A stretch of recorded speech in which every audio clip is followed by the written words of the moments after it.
I wish more people would actually ask that. If you have been rejected from a company or a role specifically that you are really excited about, I would encourage you, first and foremost, to reach back out to that recruiter and get some feedback if possible.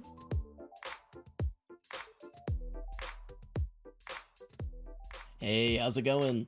My name is Aiden Soroka. I'm a video editor intern here at Technology Advice, and today we're going to answer some of the most commonly asked job preparation questions. And today I'm joined by two members of our talent acquisition and recruiting team.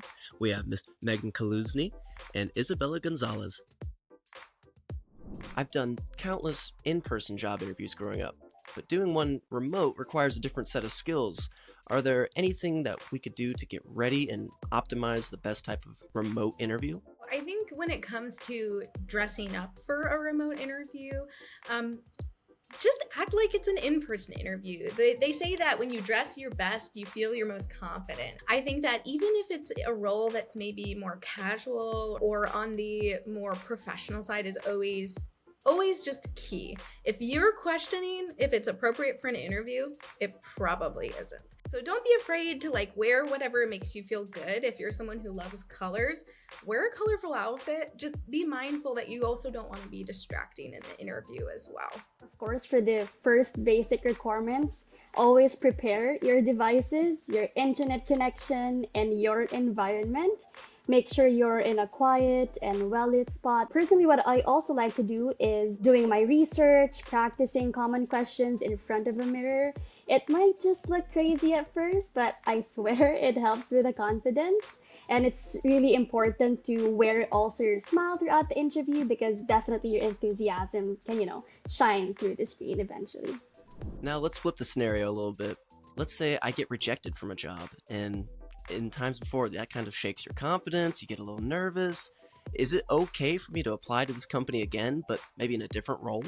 That's a really great question. And I wish more people would actually ask that. So if you have been rejected from a company or a role specifically that you are really excited about, I would encourage you, first and foremost, to reach back out to that recruiter and get some feedback if possible. Now, some recruiters aren't allowed to share feedback just for risk in their organization. But the second piece would be connecting with that recruiter and asking them if there's any other opportunities that align with X, Y, Z that you're looking for. Just sharing that you have continued interest is great. Just don't ever get discouraged. There will always be a perfect opportunity for you. So it's important that you learn from the feedback. Again, ask the recruiter as much as possible and improve on your end, and definitely reapply if another role catches your eye. And like what you said, persistence is all about persistence. It also shows your dedication, and who knows, you might just be the perfect fit next time.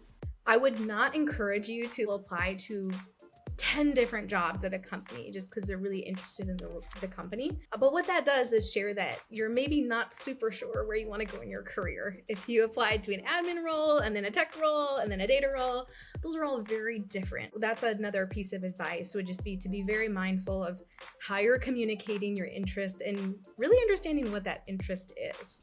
When I'm in that job interview, we always try to rehearse before you go in, what am I supposed to say? What do I want to hear? But what does the recruiter want to hear from me? One of the most common ones is, what's your strengths and what's your weaknesses? When it comes to strengths and weaknesses, I don't think that there's one answer that's going to be correct.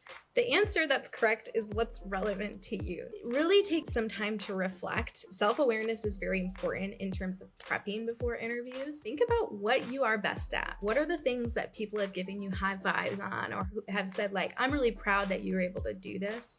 Or maybe if you're still in school, what are the things that you got, A pluses on? How did you perform? What were those big things? And then on the flip side of that, on the weakness, I would really focus on something that, one, you're aware of that it's something that you do need to get better at. Explain your weakness and then take some time to explain what you have done in the past or are currently doing to try to level up in that area of weakness. Owning up to who you are, what you're good at, what you can bring to the table.